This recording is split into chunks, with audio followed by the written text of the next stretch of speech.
Selamat datang di IT Core.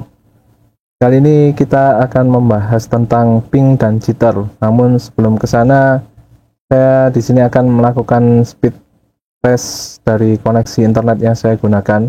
Di sini saya menggunakan openspeedtest.com. Kita langsung jalankan speed testnya. Nah, biasanya kita mengukur kualitas sebuah jaringan komputer atau internet dari kecepatan bandwidth, yaitu download dan upload. Namun bukan hanya ditentukan oleh kecepatan bandwidth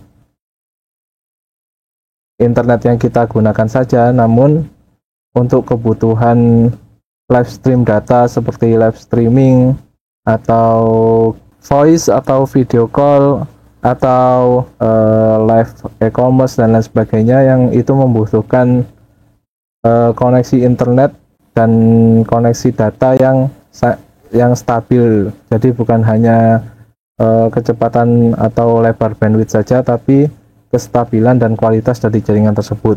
Nah, di sini sudah muncul hasil dari speed test. Kalau download dan upload tentunya kita semua sudah paham ya. Tapi di sini ada dua nilai lagi, yaitu jitter dan ping. Nah, ini yang akan kita bahas pada video kali ini. Apa itu ping? Ping merupakan program atau modul dalam protokol TCP/IP. Protokol TCP/IP merupakan protokol yang digunakan di jaringan komputer dan internet saat ini untuk mengetahui atau mengetes alamat IP tujuan tersedia atau hidup. Untuk lebih jelasnya langsung kita lihat dari ilustrasi berikut. Jadi ini host A, ini merupakan komputer kita atau mungkin smartphone yang kita gunakan. Ketika melakukan ping ke tujuan, dia mengirimkan ICMP echo request ke komputer tujuan atau ke host tujuan. Ini bisa berupa server atau komputer lain atau perangkat lain yang bisa dijangkau. Nah, untuk praktikalnya langsung kita coba melalui CMD.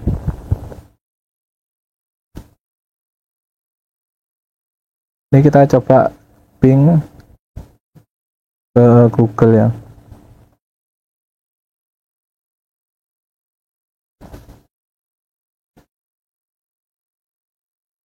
Nah, T ini untuk continue, jadi dia melakukan ping secara terus-menerus.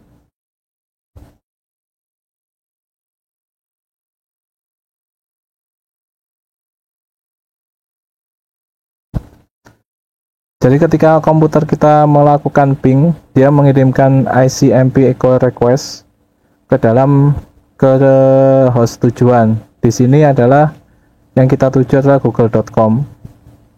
Lalu ketika komputer tujuan itu bisa dijangkau oleh echo request tadi, dia akan mengirimkan namanya echo reply. Jadi pingnya dibalas hingga sampai ke komputer atau alat yang kita gunakan tadi.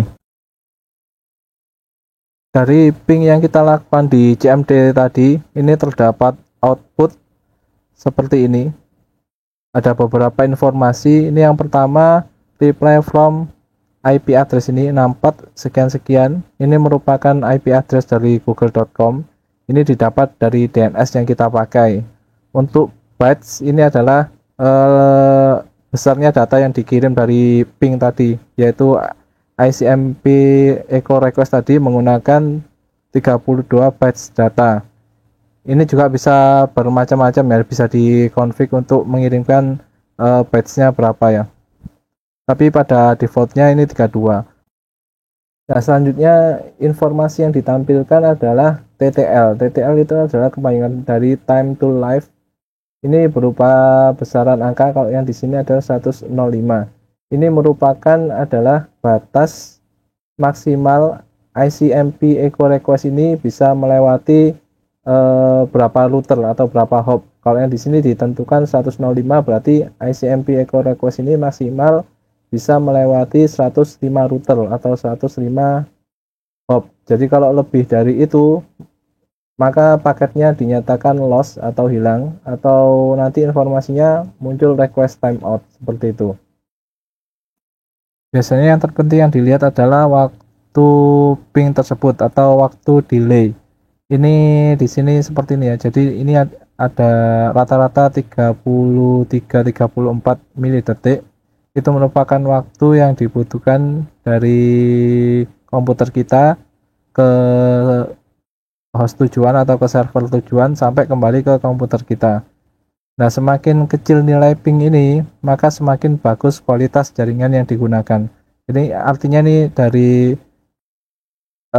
komputer kita sampai ke server, sampai ke komputer kita lagi semakin cepat. Seperti itu untuk waktu delay ini. Kalau kita lihat di sini nilainya cukup beragam ya. Jadi kalau nilai yang beragam seperti ini menandakan koneksinya kurang stabil. Jadi semakin tidak beragam, maka koneksinya semakin stabil. Dan ini berhubungan dengan materi yang akan kita jelaskan selanjutnya, yaitu tentang jitter. Baik, kita langsung menuju ke jitter. Jitter merupakan variasi dari nilai delay. Jadi nilai dari jitter ini menggambarkan seberapa besar variasi dari nilai delay yang terjadi pada jaringan internet yang kita gunakan. Jadi semakin besar variasi dari nilai delay ini, maka semakin besar pula nilai dari jitter tersebut.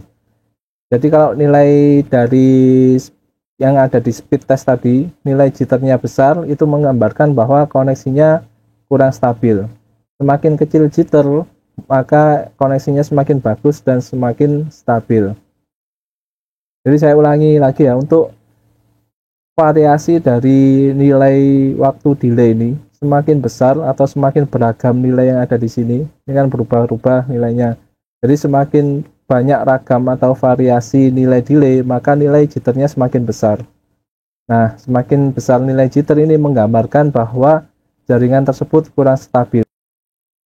Nah, untuk lebih jelasnya memahami tentang nilai jitter, ada baiknya kita lihat ilustrasi berikut ini ya.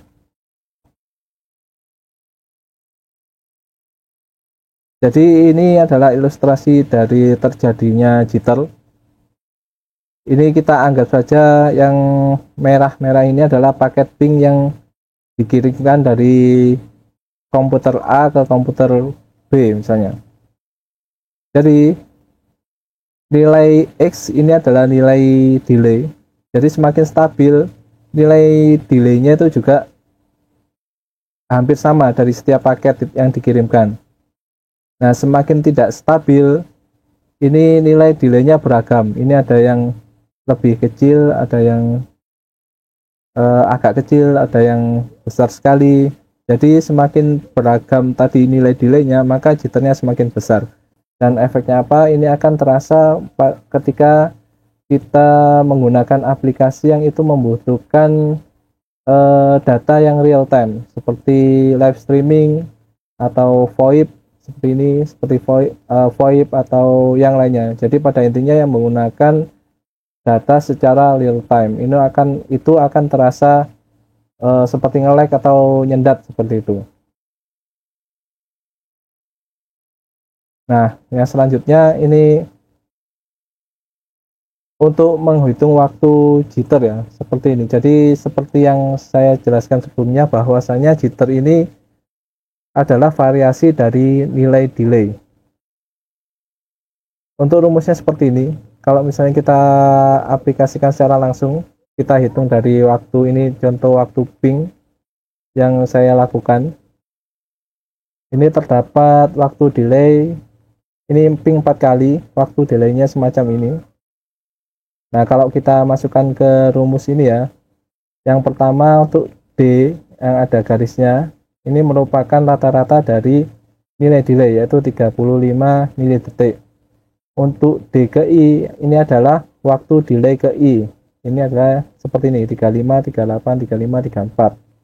Nah, ini I sampai N ini adalah jumlah dari perhitungan yang ada dalam kurung ini. Untuk N ini adalah jumlah dari percobaan yang dilakukan, atau jumlah ini kalau di sini adalah jumlah ping yang saya lakukan. Kalau kita masukkan angka-angkanya, maka akan jadinya seperti ini ya. Ini 35 dikurangi 35 rata-rata dari sini, dan seterusnya. Kalau dihitung jadinya seperti ini. Nah, ini ketemu dari nilai delay dari waktu delay ping yang kita lakukan sebanyak 4 kali ini. Nah, ini adalah waktu, mohon maaf, ini adalah nilai jitter, bukan nilai delay.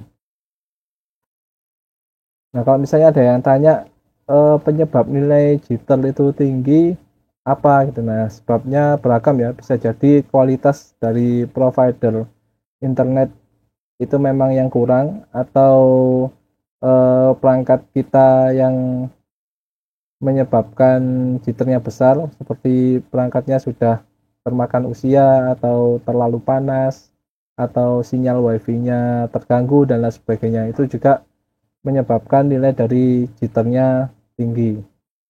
Dan juga bisa disebabkan ketika traffic dari jaringan internet itu padat, itu juga bisa menyebabkan nilai jitternya tinggi. Nah, kesimpulannya adalah semakin kecil nilai ping, maka semakin bagus, dan semakin tidak bervariasi atau semakin kecil juga nilai jitternya, maka koneksi internet atau koneksi data tersebut juga semakin bagus. Sekian dulu video kita kali ini, sampai jumpa di video selanjutnya.